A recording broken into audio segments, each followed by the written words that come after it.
안녕하세요. 국민권익위원회의 한 주간 소식을 전해드리는 위클리 권익 시간입니다. 지난주에는 귀현님 홍보대사 위촉식 행사가 있었잖아요.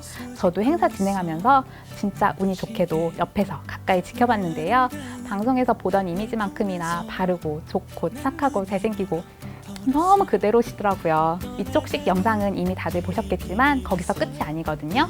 귀현님 관련 영상은 권익비전에서 차례대로 공개되니까 기대 많이 해주시고요. 귀현님 영상을 더 보시고 싶은 분들은 권익비전 구독, 좋아요 잊으시면 안 돼요. 국민권익위원회가 선정한 2021년 최우수 혁신 사례는 뭘까요?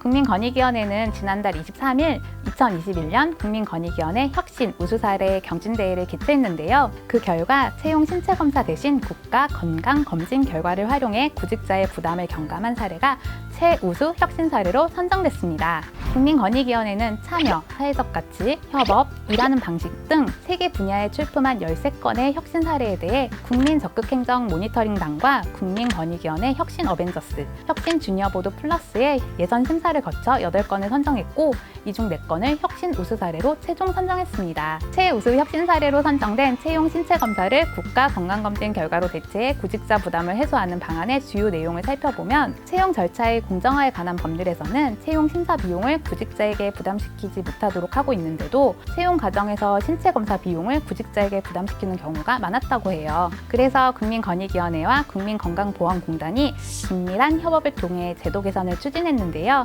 채용 신체 검사를 대신해 국가 건강검진 결과를 활용할 수 있도록 함으로써 구직자와 사업자의 부담을 해소시켰습니다.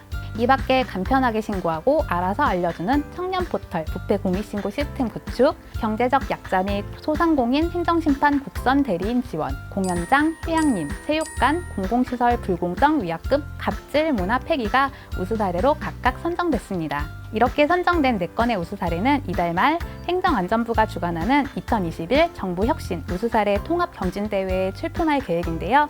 국민권익위원회는 앞으로도 적극 행정과 혁신을 위해 노력하겠습니다. 진료는 의사에게, 약은 약사에게. 다들 아시죠?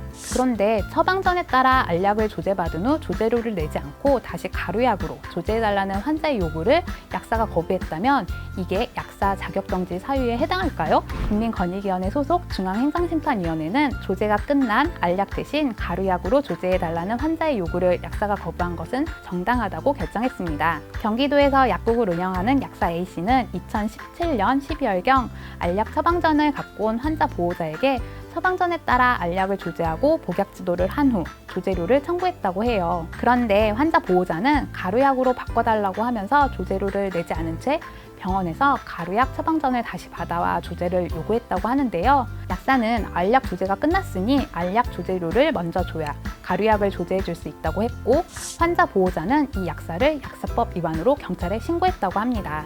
검찰은 2018년 3월 약사에게 기소유예 처분을 했고 보건복지부는 올해 3월 7일 약사 면허 자격정지 처분을 했습니다. 중앙행정심판위원회에서는 약국에서 조제가 시작되기 전에 미리 가루약 조제를 요청하지 않은 환자에게 잘못이 있다고 보았는데요. 처방전에 따라 알약을 조제해주고 복약 지도까지 한 약사에게는 환자 보호자에게 조제료를 청구할 수 있는 권리가 발생했다고 판단한 것입니다.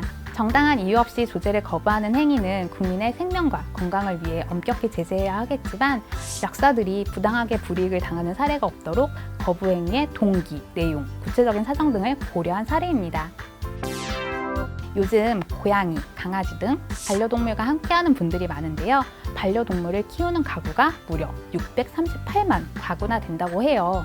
농림축산식품부에서는 이렇게 반려동물 가구가 증가함에 따라 반려견의 유실 유기를 방지하기 위해 동물 등록 자진신고 기간을 9월 말까지 운영하고 10월부터 전국 집중 단속을 실시한다고 하는데요. 이에 따라 국민권익위원회에서는 전국 지방자치단체에 민원 예보를 발령했습니다. 국민권익위원회는 동물 등록 자진신고 기간 안내, 등록 절차 문의 등 반려견 등록 관련 민원이 증가할 것으로 예상해 동물 등록이 원활히 이루어질 수 있도록 상세한 안내와 불편사항에 대한 적극 대응을 당부했습니다. 반려견 등록 관련 민원은 최근 3년 8개월간 총 4,467건으로 동물 등록 자진신고 기간을 처음 운영한 2019년 7월과 8월에 가장 많이 발생했습니다. 주요 민원 내용은 자진신고 기간 안내 및 집중 단속, 지역 선정 요청, 등록 절차 문의, 등록 정보 확인 및 변경 요청, 동물 미등록 의심 신고 등입니다. 반려동물과 더불어 살아가는 사회를 만들기 위해서는 반려견과 소유자 정보 등록은 필수적인데요. 관계 기관에서는 동물 등록 자진 신고 기간 동안 국민 불편이 없도록 적극적인 노력이 필요합니다.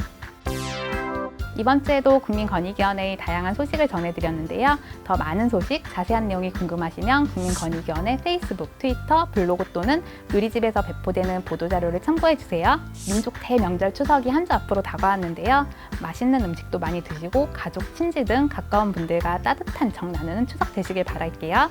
지금까지 국민권익위원회 온라인 대변인 송영이었습니다. 감사합니다.